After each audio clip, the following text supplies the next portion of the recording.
एक पल का, एक एक क्षण का हिसाब होता है, तो क्यों चिंता करते हो? चिंता ना कर, चिंतन कर ले, और चिंतन करेगा तो उसको प्राप्त कर लेगा।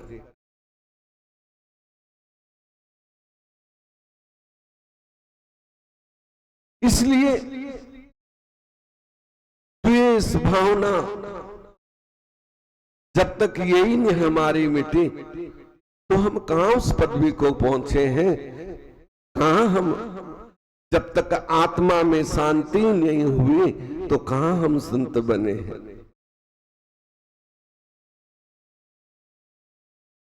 आत्मिक शांति जिसके अंदर हो गई, तो वस्त्र पहने ना पहने, एक लोक लाज के लिए लंगोटी बांध ले, ज्यादा करे पत्तों के वस्त्र पहन ले, उसे फिर किसी चीज से आवश्यकता नहीं रहती है। वो उस परमात्मा का हो जाता है। हम तुम्हारे हैं प्रभु जी, तुम हमारे हो और तुम हमारे ही रहोगे, ए मेरे प्रीतम। कि मेरा प्रीतम तो केवल तू ही है। बार बार प्रणाम तथा स्तुति करके, हे प्रभु मुझे इस पाप से छुड़ाइए।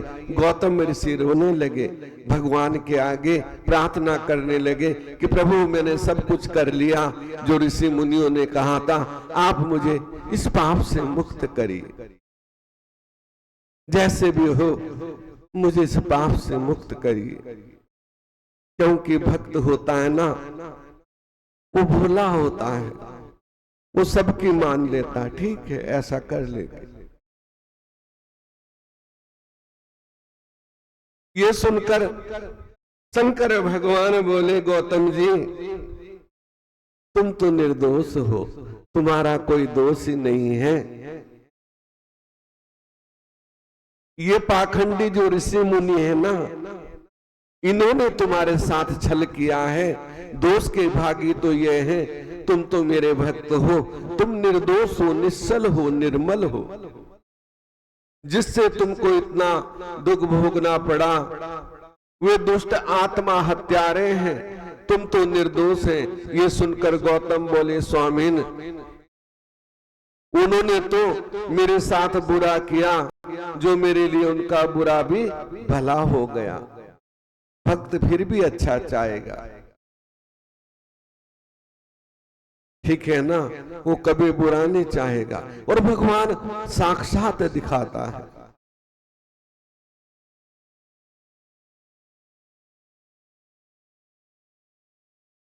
आज की बात आपको बताऊं, कोई है बहुत अच्छा सज्जन, मंदिर भी आता है, बिना बात में, कोई बात नहीं, कोई रीत नहीं, बिना बात में वो उमड़ पड़ता है बादलों की तरह।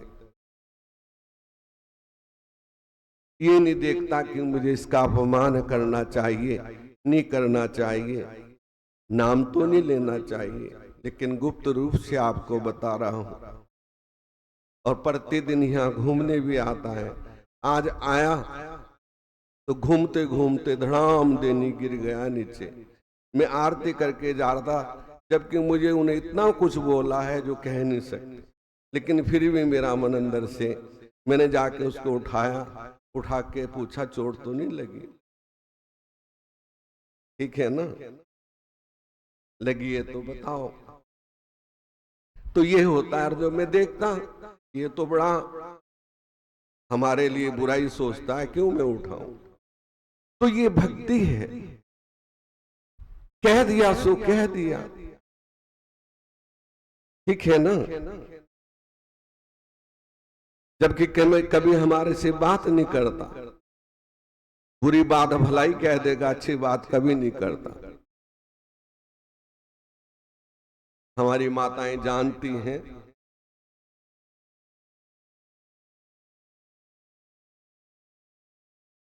लेकिन फिर भी जिसका मन संत हृदय नवनीत समाना, जो बुरा करे उसके लिए भी अच्छा चाहेगा, कोई भी हो जाए। तो गौतम कहने लगे इन्होंने मेरे साथ अच्छा ही किया है, इन्होंने बुरा नहीं किया, क्योंकि भक्त का यही तो पहचान है, भक्ति की यही तो पहचान है। मैंने दुर्लभ दर्शन तो प्राप्त कर लिया।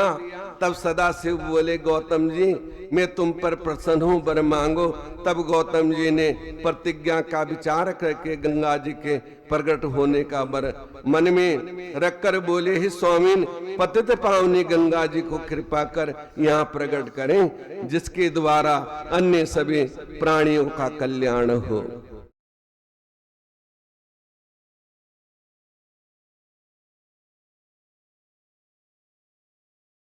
सभी प्राणियों का कल्याण हो, कि उनको वचन याद आ गए। लेकिन यदि और कोई होता कहता मैं क्यों गंगा प्रकट करूं, मुझे क्या लाभ होगा, इन्होंने मेरे साथ बुरा किया तो इनका भी बुरा हो।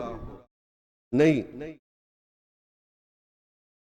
सूत जी बोले तब शंकर जी ने गौतम को गंगा जल दिया और वहीं गंगा जल स्त्री रूप होकर गौतम जी के सामने पधारी। साक्षात मूर्तिमान गंगा जी के दर्शन करके गौतम जी ने प्रणाम स्तुति आदि की। फिर बोले मातेश्वरी हे पतित पावनी गंगे, तुम पापों का खंडन करके सबको मुक्ति देने वाली हो। मैं भी आपकी शरण में हूँ, मुझे पावन करो, नरकों से मेरी रक्षा करो। श्री गौतम जी ने इस प्रकार गंगा जी के दर्शन किए। फिर भगवान शंकर गंगा से बोले गंगे मेरी आज्ञा से तुम गौतम को सकुटुंब पाप रहित करो। तब गंगा जी ने कहा प्रभु आपकी आज्ञा से सिरोधार्य है, गौतम जी को कुटुंब के साथ निष्पाप कर देती हूँ। जब ये पवित्र हो जाएंगे तभी मैं यहाँ से आपके लोक को प्रस्थान करूंगी। तब गंगा जी बोली कल्याणी कलयुग के 28वें मनोमंत्र की समाप्ति तक तुम पृथ्वी पर रहना होगा। तब गंगा जी ने कहा है स्वामिन ये भी तो हो सकता है, जबकि आप भी पार्वती के साथ शरीर धारण कर मेरे पास निवास करें और संसार में मेरी कीर्ति हो, तब पृथ्वी पर रहूंगी। तब सदाशिव बोले देवी मेरे में और तेरे में क्या भेद है, हम तो एक ही रूप हैं। फिर तुम ऐसा ही चाहते हो तो तुम्हारे समीप निवास करूंगा। इस प्रकार तब वहां परमेश्वर शंकर धर्मकेश्वर रूप से विराजमान हो गए और गंगा वहां गौतमी गंगा के गोदावरी रूप से प्रकट हो गई।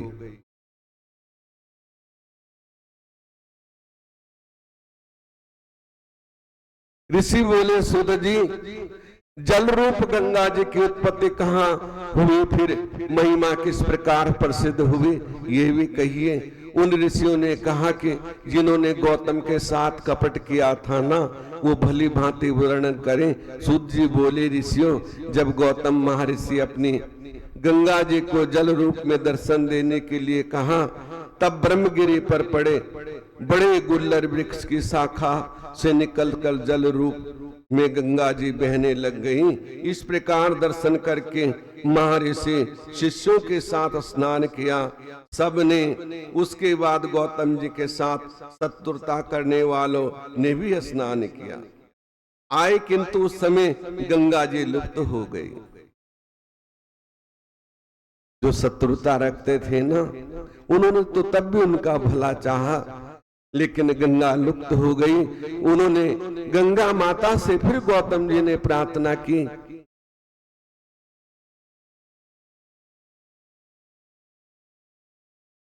प्रार्थना करने लगे मातेश्वरी आप कृपा करें चाहे ये स्नान अर्थ अहंकार परायण होकर सज्जन रहे या अथवा दुर्जन, आप तो मेरी तपस्या के प्रभाव से इन लोगों को भी दर्शन दो।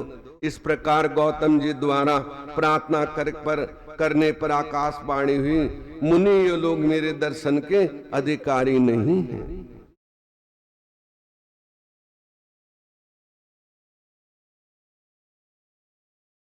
ये तो दूसरे के उपकार को मिटाने वाले दुराचारी हैं। ये सुनकर गौतम जी ने कहा, देवी कल्याणी, महात्मा जन तो सुदम दुर्जन दोनों पर कृपा किया करते हैं, अतिन सब पर कृपा करके दर्शन अवश्य दें। तब आकाशवाणी हुई, मुनिवर तुम सत्य कह रहे हो, किंतु इनको भी अपने पापों का प्रायश्चित करना चाहिए, तभी इन्हें दर्शन होंगे। ये लोग इस प्रकार प्रायश्चित करें कि आपके शरण में पहले आकर और आज्ञा पाकर 101 बार ब्रह्मगिरी की परिक्रमा करें, तब इनका प्रायश्चित होगा। आके गौतम ऋषि के चरणों में गिर गए, प्रार्थना करने लगे कि हमने बहुत बड़ी गलती की, हमारे अक्षमा करो, हमारे अपराधों को माफ करो। और फिर 101 बार ब्रह्मगिरी की जो उन्होंने किया। मैंने बार बार कहता हूं ना, जो हम करते हैं वो लौट के हमारे पास जरूर आता है, चाहे अच्छा कर लो चाहे बुरा कर लो। ये सच्ची और पक्की बात है,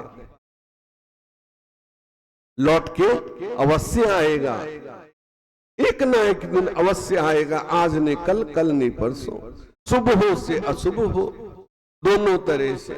और फिर उनको गंगा माता ने दर्शन दिया। उसके साथ गोहत्या की तब शिव भक्त गौतम जी ने अपने ज्ञान से मालूम कर लिया, ये तो बनावटी गाय थी। उनको मालूम भी हो गया था, लेकिन फिर भी उन्होंने उनकी आज्ञा का पालन किया। उससे श्राप देने लगे तो वो बोले, अरे दुष्ट नीच ब्राह्मण, इस प्रकार तुम लोगों ने मुझसे कपट किया, इसलिए मैं तुम्हें श्राप देता हूं। तुम विद्या से रहित शिव भक्ति हीन अधर्म परायण हो जाओगे। तुम लोग शिव अर्चन ना करते हुए भी शिव पर्वों से विमुख रहोगे। सूत जी बोले, इस प्रकार श्राप देकर गौतम जी अपने आश्रम पर आकर शिव आराधना करने लगे। फिर मुनि लोग इस प्रकार शिव धर्मों से पराविमुख होकर कांची नगरी में चले गए।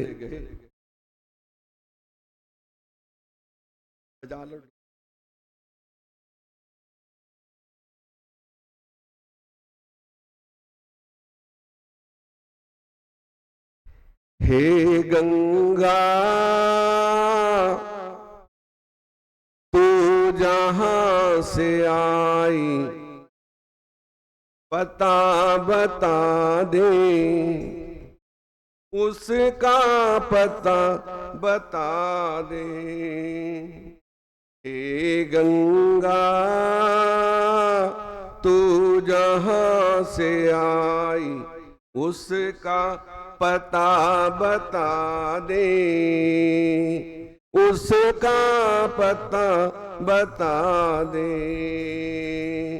हे गंगा तू जहां से आई, उसका पता बता दे, उसका पता बता दे।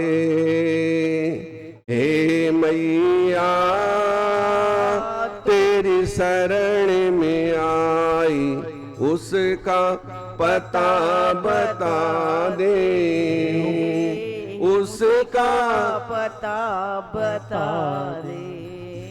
हे गंगा तू जहां से आई, उसका पता बता दे, उसका पता बता दे।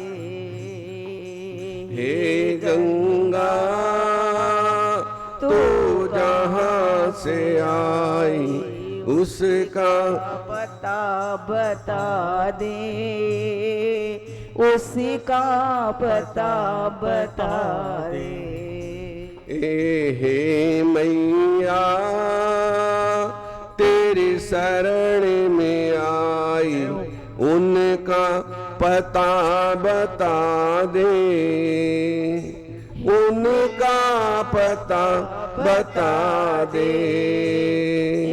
हे गंगा तेरी शरण में आई, उसका पता बता दे, उसका पता बता दे। ऋषि मुनि योगी जन गाते, ऋषि मुनि योगी जन गाते, शिव कैलाश पति बतलाते, शिव कैलाश पति बतलाते, शिव कैलाश पति बतलाते, शिव कैलाश पति बतलाते। ऊंचे शिखर समाधि लगाई, ऊंचे शिखर समाधि लगाई, उसका पता बता दे, उसका पता बता दे। हे गंगा तू कहाँ से आई, उसका पता बता दे, उसका पता बता दे। हे गंगा तू जहाँ से आई, उसका पता बता दे, उसका पता बता दे। हे मैया तेरी शरण में आई, उसका पता बता दे, उसका पता बता दे। शिव शंकर वो भोले भाले, शिव शंकर वो भोले भाले, सारे जग के ओ रखवाले, सारे जग के वो रखवाले। शिव शंकर वो भोले भाले, शिव शंकर वो भोले भाले, सारे जग के ओ रखवाले, सारे जग के वो रखवाले। संग है जिनके पार्वती माई,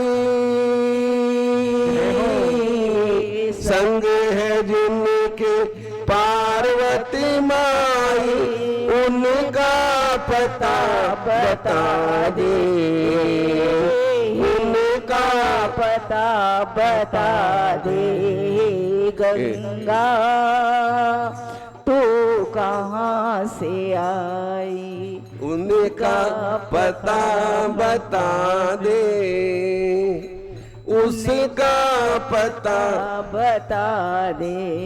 हे गंगा तू जहाँ से आई, उसका पता बता दे, उसका पता बता दे।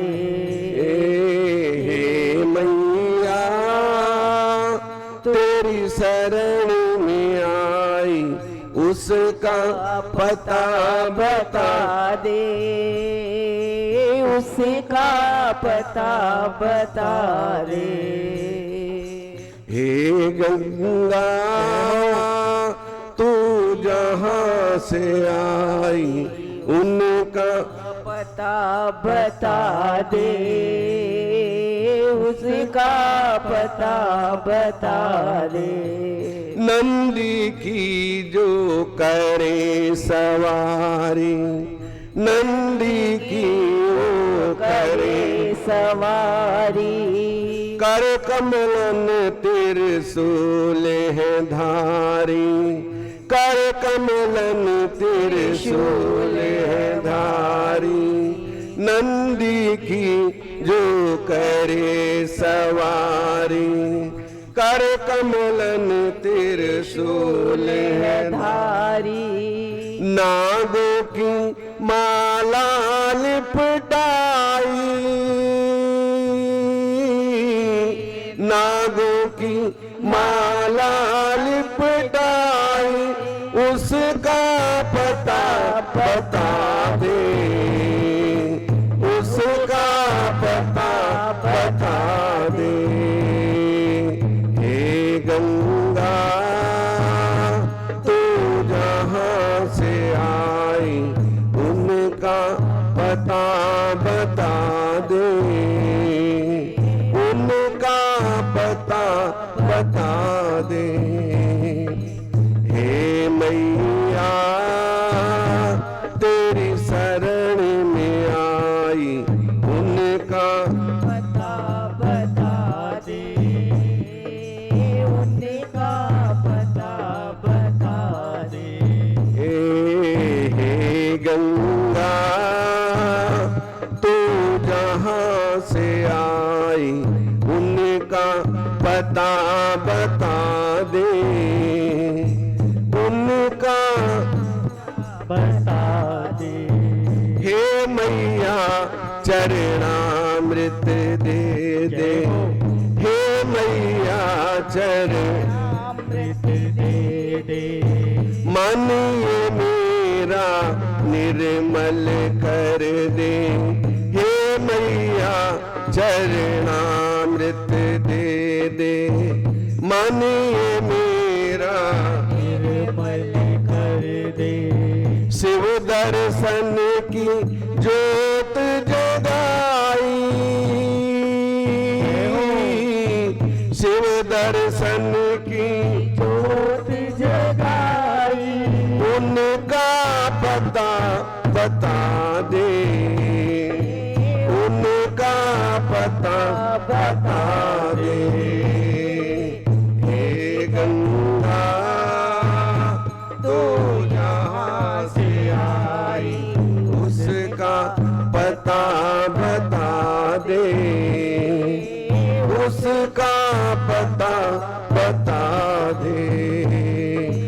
हे मैया तेरी शरण में आई, उसका पता बता दे, उसका पता बता दे। बोले शंकर भगवान की जय। जय श्री राधे, जय जय श्री राधे, जय जय श्री राधे श्याम। तो गौतम जी की प्रार्थना से वहां गौतमी गंगा गोदावरी के नाम से सदा के लिए विराजमान हो गई, जो आज तक भी बह रही है, और जहां पे श्री भगवान राम भी 14वें वर्ष में रहे, 13वें वर्ष में परन कुटी बना के गोदावरी के किनारे, और गोदावरी उत्तर मुखी बहती है, सारी नदियां पश्चिम की तरफ बहती हैं, लेकिन गोदावरी उत्तर की तरफ बहती है।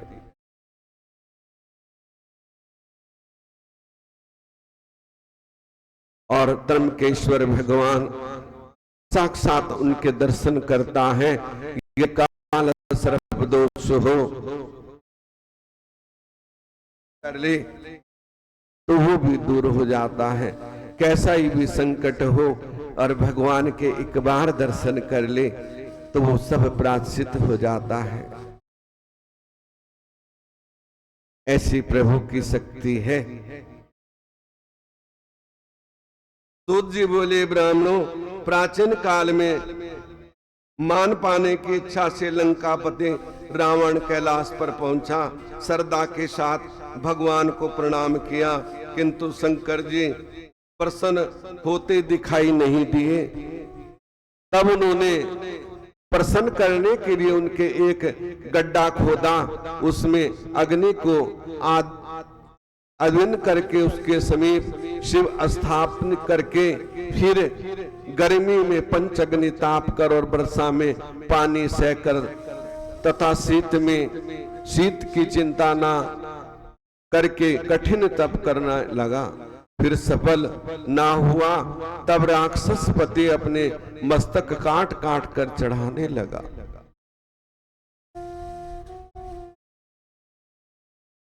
तो भगवान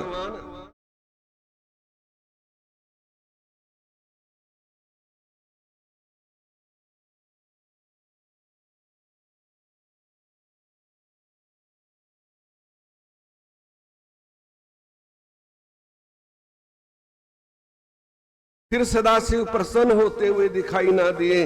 आखिरी में उसने अपना 10वां मस्तक काटना चाहा। उसी समय शिव जी संतुष्ट होकर प्रकट हो गए। सदाशिव ने अपनी कृपा द्वारा उससे सभी मस्तक ज्यों के त्यों कर दिए और उसे पराक्रम भी प्रदान किया। तब शंकर जी को प्रसन्न जानकर रावण ने नम्रता से प्रार्थना की, हे नाथ, आप मुझ पर प्रसन्न हो तो मेरे साथ लंका पधारें।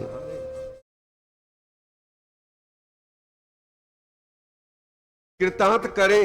इतना सुनकर सदाशिव बोले, हे लंकेश, मेरी आज्ञा से मेरा स्वरूप ये ज्योतिर्लिंग अपने साथ लंका में ले जाओ, किंतु मार्ग में किसी स्थान पर भी ना रखना, नहीं तो ये फिर आगे नहीं जाएगा। सूत जी बोले। इस प्रकार सुनकर रावण शिव जी के दिए ज्योतिर्लिंग को उठाकर लिंग को लेकर चल पड़ा। जब चलते चलते शिव इच्छा से उसे लघु शंका करने की इच्छा हुई, तब रावण ने वो लिंग तो किसी ग्वाले को सौंपा और आप लघु शंका करने बैठ गया। उस ग्वाले ने 2 घड़ी तो लिंग को थामा, किंतु बोझ इतना अधिक होने के कारण वो संभाल ना सका। आखिर पृथ्वी पर रख दिया। उसके बाद लिंग तो वहां स्थित हो गया। फिर रावण ने शिव स्तुति करके शिव से वरदान मांगा, फिर लंका की ओर चल दिया। ये लिंग बैगनाथ नाम से प्रसिद्ध हुआ, जो कि सबके अभिष्ट सिद्ध करने वाला, भोग मोक्ष आदि देने वाला। रावण ने अपने महलों में जाकर शिव से वर प्राप्त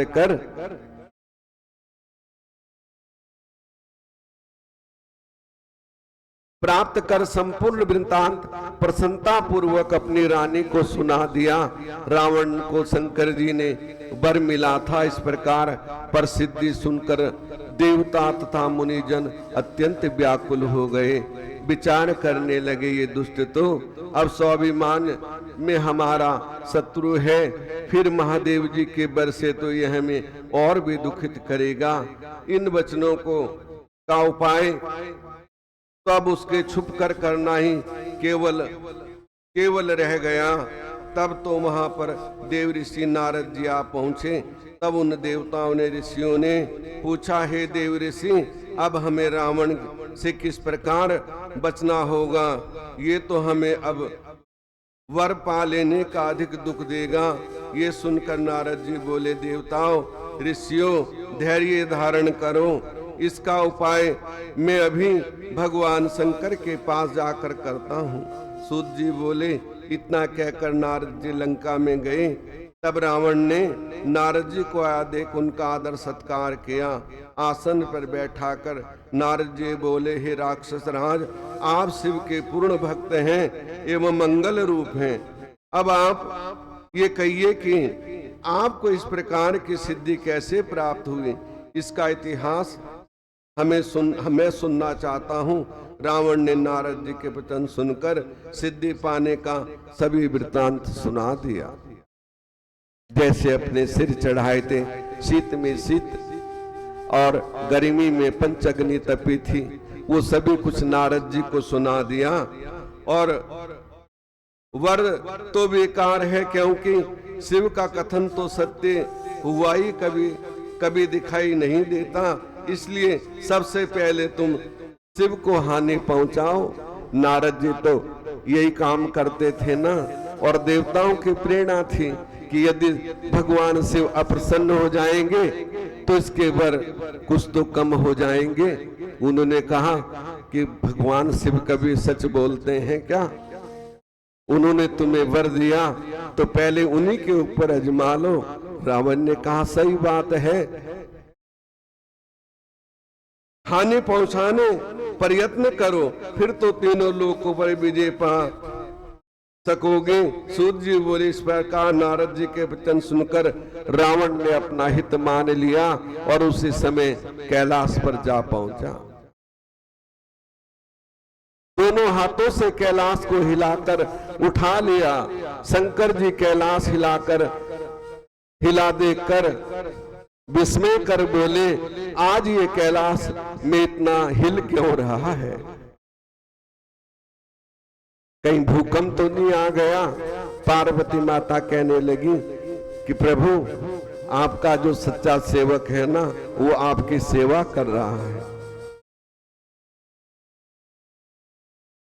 रावण जो है वो कैलाश को उठा रहा है, लंका में ले जाना चाहता है, अपने बल को आजमा रहा है।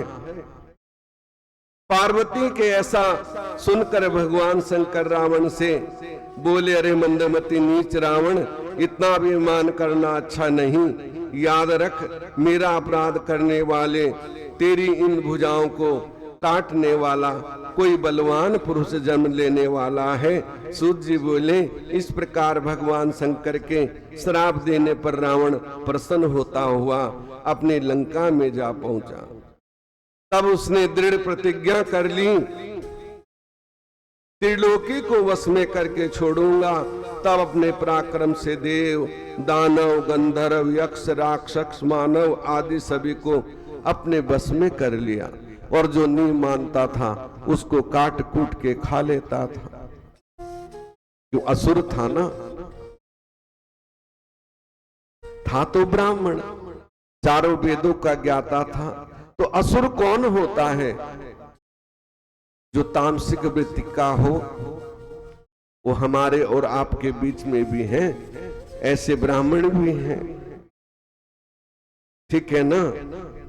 तो वो असुरी जानिए, और जो छोटे कुल में भी जन्म लेके अच्छा कर्म करे, इन तामसिक वस्तुओं से दूर रहे, तो ब्राह्मण तुल्य है, ऐसा भगवान कहते हैं।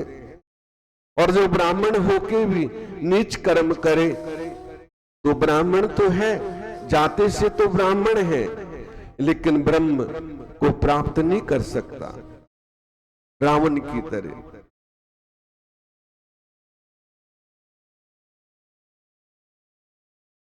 तो इसलिए सात्विक आचार विहार जिसका होता है, वही ब्रह्म को प्राप्त कर सकता है, वही भक्ति को प्राप्त कर सकता है।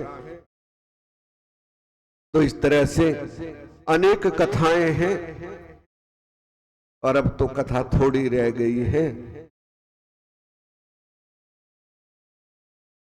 कथा तो कभी पूरी नहीं होती, लेकिन हमारी कथा के दिन अब थोड़े और रह गए हैं, ज्यादा निकल गए हैं। तब पुरुषोत्तम महात्म भी आपको सुना देते हैं। पुण्यशील सुशील बोले, हे विभो, गोलोक को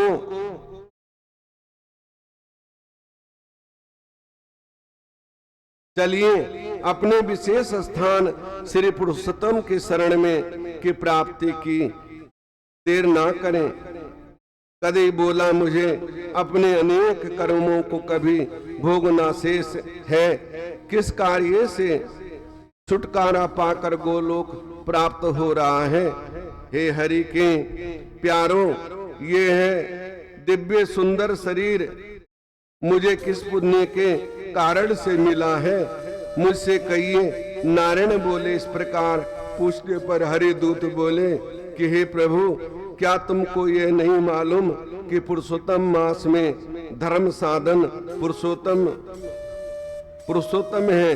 विष्णु भगवान को प्रिय होने के कारण इसे पुरुषोत्तम नाम मिला है। इसी मास का तुम तप कर चुके हो जो देवताओं को भी अलभ्य है।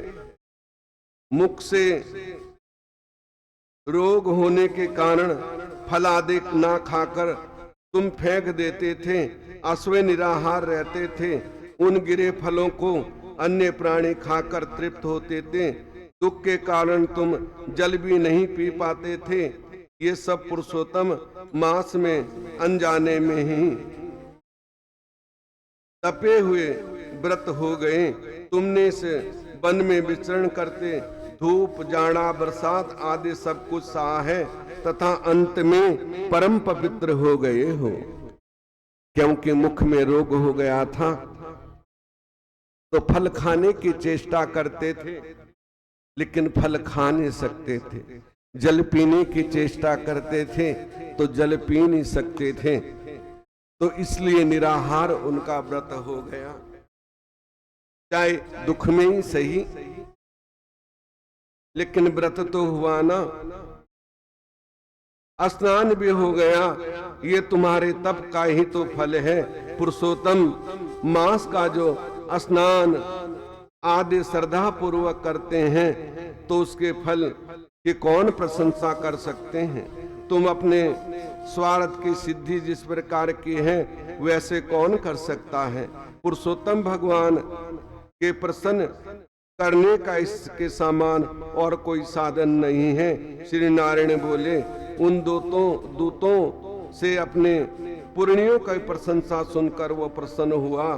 तब उसने उस स्थान के देवता तथा कालंजर पर्वत पर पेड़ों को प्रणाम किया और विमान की परिक्रमा करके विमान पर बैठ गया।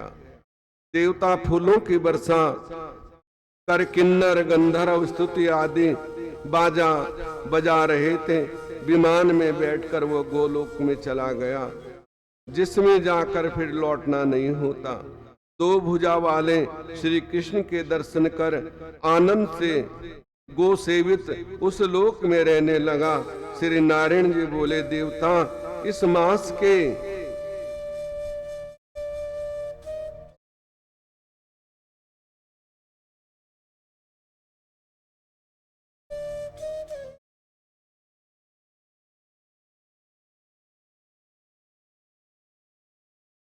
इस चमत्कार को देख प्रशंसा करते अपने अपने लोक को चले गए।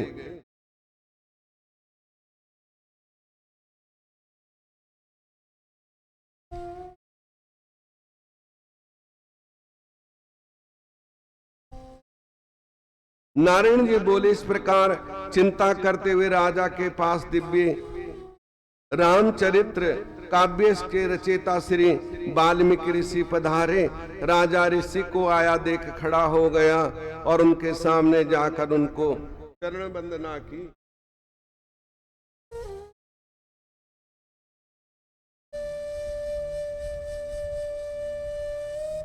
प्रणाम किया, आसन पर विराजमान कर पूजन किया।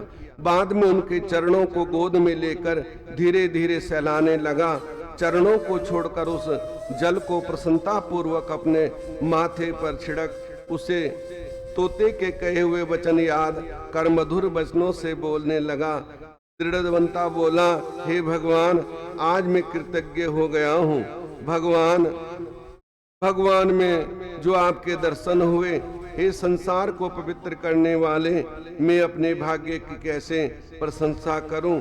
श्री नारायण बोले, इस प्रकार उस महात्मा से प्रार्थना कर के राजा चुप हो गया। ऋषि वाल्मीकि जी ने कृपा पूर्वक राजा की ओर देखा और राजा ने मुनि महाराज से बोले, निर्विशेष इस प्रकार की नम्रता के कारण तो तुम धन्य हो। हे राजन, तुम चिंतित दिखते हो, अपने हृदय के दुख को कहो। दुख को कह दें, देर मत करो। दृढ़वंता बोला, आपके चरण प्रताप में हर प्रकार से हर समय प्रसन्न हूँ, किंतु मेरे हृदय में एक बड़ा संशय आया है। वही तीर के समान चुभ रहा है।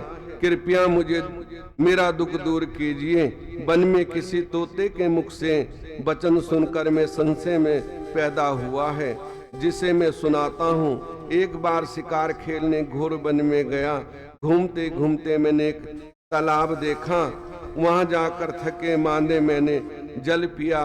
कुछ समय के लिए मौन बैठ गया। राजा ते ऋषि बोले, हे राज सिंह, तुम अपने पूर्व जन्म का चरित्र सुनो। हे राजेंद्र, द्रविड़ देश में तुम ताम्रवर्णी नदी के तटवासी सुदेव नाम के तुम एक ब्राह्मण थे। उस समय धार्मिक सत्यवादी जो प्रिय प्राप्त हो जाए उसी से प्रसन्न रहने वाले, वेद के अध्ययन में श्रेष्ठ, विष्णु भक्ति में लगे हुए गृहस्थ थे।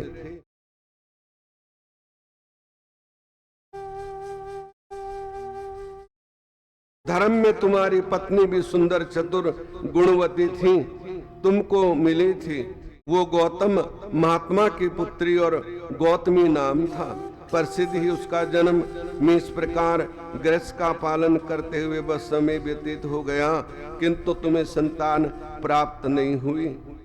एक समय आप आसन पर बैठे थे कि स्त्री तुम्हारी सेवा कर रही थी। तब तुमने दुख पूर्वक स्त्री से कहा, सुंदरी, पुत्र सुख से अधिक संसार में कोई सुख नहीं है। तप दान आदि से प्राप्त पुण्य फल तो दूसरे जन्म में प्राप्त होता है, किंतु शुद्ध वंशोत्पन्न संतान इस लोक और परलोक में सुखदायी होती है। अत मेरा जन्म निरर्थक हो गया। इससे तो शीघ्र ही मर जाऊं। मुझ पर अपनी बड़ी आयु अच्छी नहीं लगती। हे पति के वचन सुनकर बेचारी पत्नी उदास हो गई। धैर्य धारण कर समझाती हुई प्रेम पूर्वक बड़े मीठे वचनों में बोली, हे प्राण प्रिय, आप शरीर के भगवत भक्त को इस प्रकार मोहित नहीं होना चाहिए। आप ये बड़ी छोटी बात कहां से आपको ऐसा नहीं कहना चाहिए। सत्य धर्म परायण अपने स्वर्ग जीत लिया है। आप ज्ञानी होते हुए भी पुत्र सुख को इतना तरस रहे हैं। राजा चित्रकेतु ने इस प्रकार पुत्र शोक से जब दुखी हुआ तो उन्होंने अंगिरा तथा नारद जी के ज्ञान दिया था।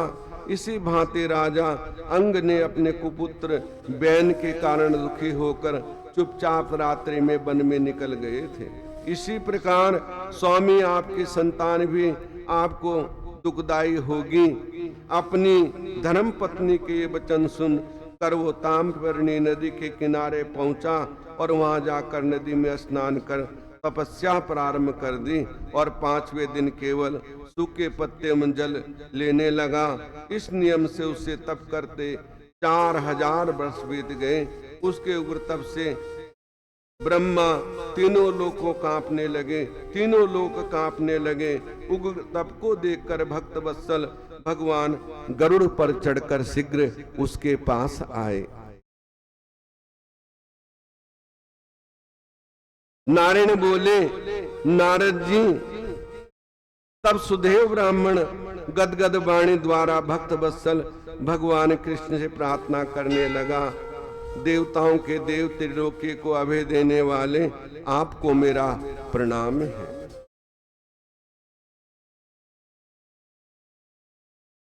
बोले शंकर भगवान की जय। जय श्री राधे, जय जय श्री राधे। तो ये पुरुषोत्तम मास चल रहा है। आज 12 दिन बीत गए इसके भी। तो इसमें स्नान दान पुण्य करता है और दीप दान करता है, भगवान की सेवा करता है, वो बड़ भाग्य और पुण्य को प्राप्त करता है। सूत जी बोले, हे ब्राह्मणों, प्राचीन काल में एक दारुक दानव हुआ। उसकी स्त्री दारू का नाम की राक्षसी थी। दोनों स्त्री पुरुष दुर्गा जी के लिए सुंदर वन में रहा करते थे। वो वन पश्चिम के समुद्र के समीप था। 64 कोस लंबा और इतना ही चौड़ा था। वहां निवासी उन दोनों राक्षस और राक्षसी के उपद्रव से अत्यंत दुखी हो गए थे और नामक एक ऋषि के आश्रम पर पहुंचकर नम्रता के साथ उस ऋषि को अपना दुख सुनाया। वो बोले, मुनिराज, हम लोगों को दानवी दानव ने बड़ा दुखी किया है।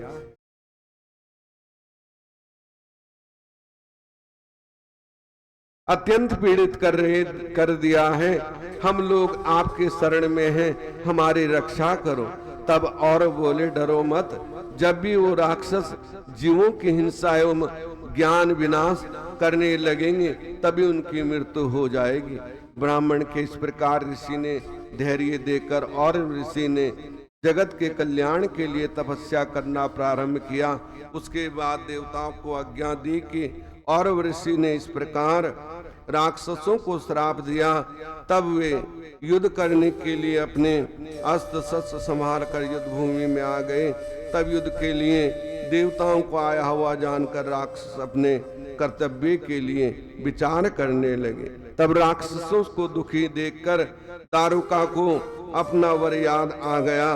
तब राक्षसों से कहने लगी, राक्षसों तुम भय मत करो, मैं इस नगर को तुम्हारे सहित उठाकर जल के मध्य में रख दूंगी। ये सुनकर राक्षस निर्भय हो गए। फिर राक्षसी ने नगर को उठाया और समुद्र के मध्य में जाकर रख दिया।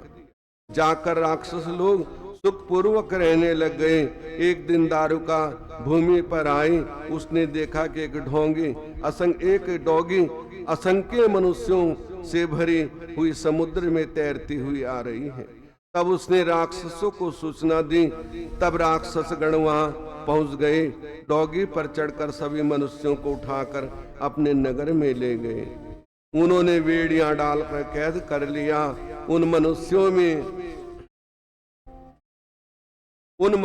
में सुप्रिया नामक एक बनिया भी था जो कि शिव भक्त था। उसने जेल खाने में रहकर शिव पूजन प्रारंभ कर दिया। दूसरे मनुष्यों को भी शिव पूजन में लगा दिया। शिव की से छुड़ाने वाले उस उपदेश से सभी शिव जी का पूजन करने लग गए। ब्राह्मणों, इस प्रकार शिव पूजन करते करते उन्हें निर्विघ्नता के साथ 6 महीने गुजर गए। सूत जी बोले कि एक दिन की बात है कि दुष्ट दारुक राक्षस किसी दूत ने प्रिय को शिव का पूजन करते देख लिया। जाकर दारुक को सुना दिया। तब दारुक घबरा कर वैश्य के पास पहुंच बोला, अरे बनिए, तू सच सच कह दे, तू किसका देवता का पूजन कर रहा है? उसने कहा कि हम सब शिव की आराधना कर रहे हैं। सूत जी बोले, उस राक्षस के इस प्रकार पूछने पर बनिया अपने भाव प्रकट न होने दिए। तब तो उस राक्षस ने क्रोध में आकर बनिया को मार देने के लिए आज्ञा दे दी। इस प्रकार साइट देखकर बनिया आंखें मूंद ली और सदाशिव के ध्यान में मग्न हो प्रार्थना करने लगा। तीनों लोकों के स्वामी, मैं आपके शरण में हूँ, मुझे इस संकट से बचाओ। इस प्रकार उसके प्रार्थना पर भगवान शंकर वहां प्रकट हो गए और सदाशिव का दर्शन करके प्रसन्न होता हुआ बनिया उनका पूजन स्तुति करने लगा। तब प्रसन्न होकर सदाशिव ने अपना पाशुपत्र उठाया और उन राक्षसों का विनाश कर दिया। सभी राक्षसों के नाश हो जाने पर सदाशिव बोले, अब ये वन सदा के लिए निर्भय हुआ। इसमें धर्म पर चलने वाले ब्राह्मण, अक्षत्रिय, वैश्य, शूद्र आदि वर्ण निवास करेंगे। यहाँ शिव धर्म के उपदेश करने वाले शिव भक्ति निवास किया करेंगे। अधर्म का अंत हो गया। तब दारुका राक्षसी अत्यंत दुखी होकर जगत माता दुर्गा के पास पहुंचकर नम्रता से बोली, हे भगवती मंगलमयी, आप कृपा करके मेरे परिवार की रक्षा करो। मैं आपके पंच तथा भक्तों की रक्षा करूंगी। इस प्रकार दारुका राक्षसी की बात सुनकर श्री पार्वती ने उसे वर दिया और वर याद किया कि हे क्रोध में आ गई। इस प्रकार श्री उमा को देखकर प्रसन्न होते हुए शंकर जी बोले, हे कल्याणी, अब तुम अपनी इच्छा से जो चाहो कर सकते हो। शंकर में इतना सुनकर पार्वती हंस पड़ी, फिर बोली, हे स्वामी, आपका कथन सत्य तो है, अवश्य होगा, किंतु युग के समाप्त हो जाने पर अब तो वहां राक्षसों का निवास होगा और मेरी शक्ति रूपा ये दारुका ही उन पर शासन करने वाली होगी। तब सदाशिव बोले, देवी, आपकी इच्छा पूर्ण हो, किंतु मैं अपने भक्तों की रक्षा के लिए वहां स्थिर रहूंगा। यदि कोई भी मनुष्य अपनी जाति धर्म के अनुकूल आचरण करता हुआ प्रेम भक्ति के साथ वह मेरा आकर दर्शन करेगा तो वो अवश्य ही चक्रवर्ती राजा हो जाएगा। सूर्य जी बोले, इस प्रकार कहकर भगवान शंकर भगवती पार्वती दोनों ज्योति रूप होकर नागेश्वर के नाम से वहां स्थिर हो गए। सूर्य जी बोले, मुनियों, एक समय वीरसेन ने 12 वर्ष पर्यंत शिवलिंग की पूजा करके कठोर तपस्या की। उससे प्रसन्न होकर बोले, राजन, मैं तुम्हें एक लकड़ी की मछली देता हूं जो कि रांगे से मड़ी हुई होगी और उसे मैं अपनी योग शक्ति से शक्ति वाली कर दूंगा। उसी मछली को लेकर तू अपनी सेना समेत अपने शिविर में पहुंच जाएगा। वहां जाकर मेरे स्वरूप नागेश्वर शिव का पूजन करना, उससे तुझे पाशुपत की प्राप्ति होगी। उसके द्वारा दानव गणों का तू नाश कर सकेगा। मेरे उस दर्शन से तुझे किसी प्रकार की कमी ना रहेगी। इतना कहकर भगवान शंकर अंतर ध्यान हो गए और बाद में वीरसेन शिव जी का वर पाकर उनकी कृपा से कार्य में सामर्थ्यवान हुआ। इस तरह भगवान की कथाएं बहुत अनंत हैं। ये 12 ज्योतिर्लिंग की कथा चल रही है जो बड़ी पवित्र और पावन है। ध्यान से सुनता है तो उसे अवश्य उसका फल अवश्य प्राप्त होता है। और सबसे बड़ा भगवान का नाम इस संसार में है ओम नमः शिवाय, ओम नमः शिवाय। ये जपते रहना चाहिए। या हरे कृष्ण राम राम। बैठे हैं तो अंतर मन में इसकी माला चलती रहनी चाहिए और ध्यान प्रभु के चरणों में हो, तभी हमारा कल्याण होगा, तभी हम कल्याण को प्राप्त कर सकते हैं। कल आपको रामेश्वर की महिमा सुनाएंगे। तो इस तरह कथाएं तो अनंत हैं। अब देखो हमारी माताएं कितनी सहस्त्र सास वाली हैं। चलो हम तो जैसे भी हैं ठीक है, लेकिन तुम बड़ी सास वाली हो। आज महीने से ऊपर हो चुका है और आ रही हैं, चलो जैसे भी है। और यही भक्ति है जीवन में। ये 2 महीने बड़े पवित्र हैं। 2 सावन है ना, और आगे फिर कार्तिक में 2 ग्रहण आ रहे हैं, जो लास्ट ग्रहण है साल के।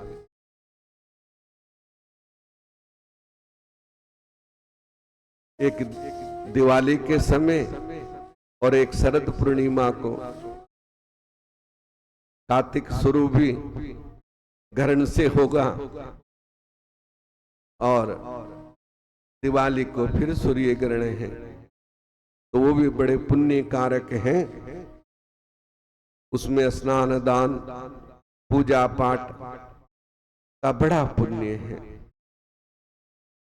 तो ये तो चलता रहा है, सृष्टि में होता रहेगा। हमें तो केवल सच्चे मन से जो होना है वो तो प्रभु करने वाले हैं।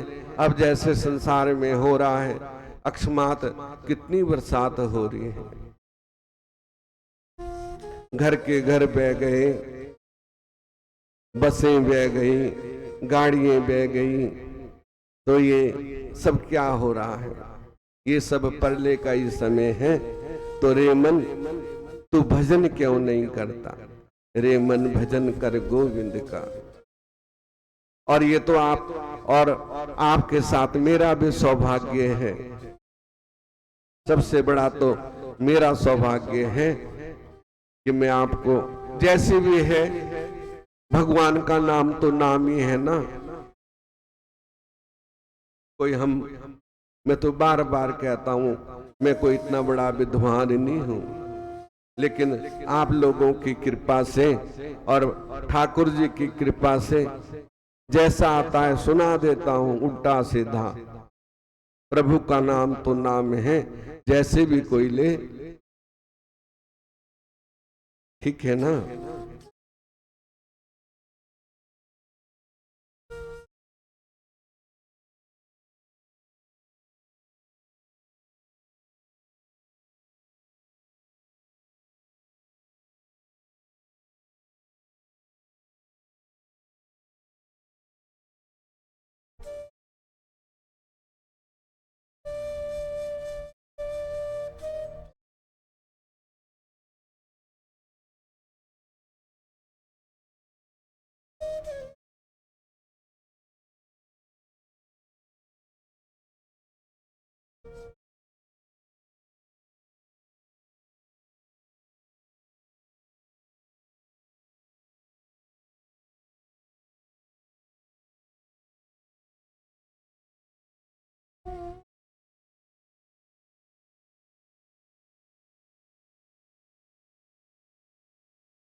भरोसा रख तू ईश्वर का, तुझे धोखा नहीं होगा।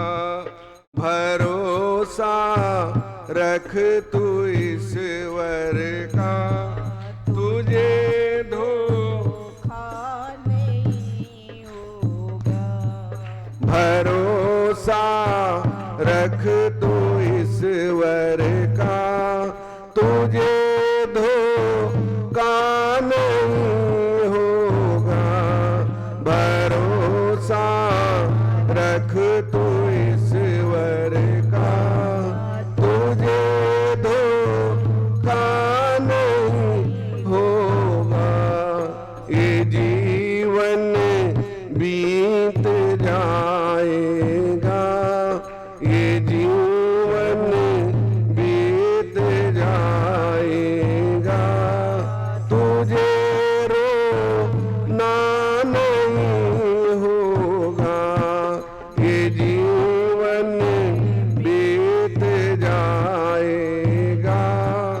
तुझे रोना नहीं होगा। भरोसा रख तू ईश्वर का, तुझे धोखा नहीं होगा। भरोसा रख तू ईश्वर का, तुझे धोखा नहीं होगा।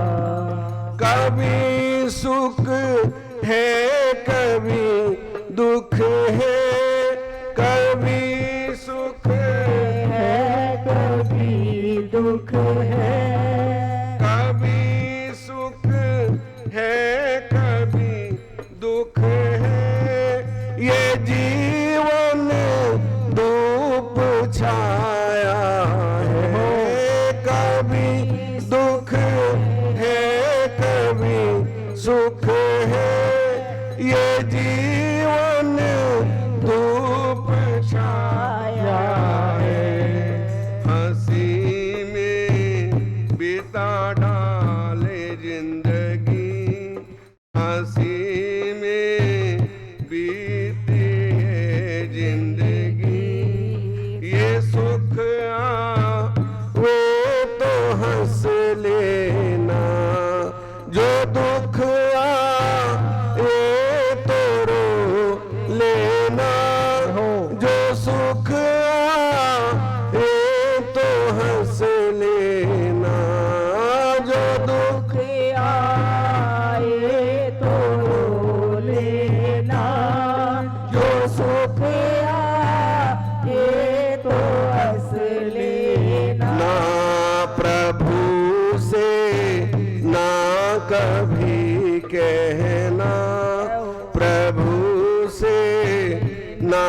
कभी कहना, तो खुद पर ही ये सह लेना। भरोसा रख तू ईश्वर का, तुझे धोखा नहीं होगा। ये जीवन बीत जाएगा, ये जीवन बीत आएगा। तुझे रोना नहीं होगा। भरोसा रख तू ईश्वर का, तुझे धोखा नहीं होगा। ये कुछ भी तो नहीं तेरा, तेरे सब कर्मों की माया। ये कुछ भी तो नहीं तेरा, तेरे सब कर्मों की माया। तू खुद ही धूप में बैठा, तू खुद ही धूप में बैठा। कहाँ ये तन को छाया है, भरोसा रख तू ईश्वर का, तुझे धोखा नहीं होगा। ये जीवन बीत जाएगा, ये जीवन बीत जाएगा। तुझे रोना नहीं होगा। भरोसा रख तू ईश्वर का, तुझे धोखा नहीं होगा। क्या लेकर आया है जग में, क्या तेरे साथ जाएगा। क्या लेकर आया है जग में, क्या तेरे साथ जाएगा। हरि का भजन कर ले तू, हरि का भजन कर ले तू, वही के साथ जाएगा। हरि का भजन कर ले तू, वही के साथ जाएगा। भरोसा कर तू ईश्वर का, तुझे धोखा नहीं होगा। ये जीवन बीत जाएगा, ये जीवन बीत जाएगा।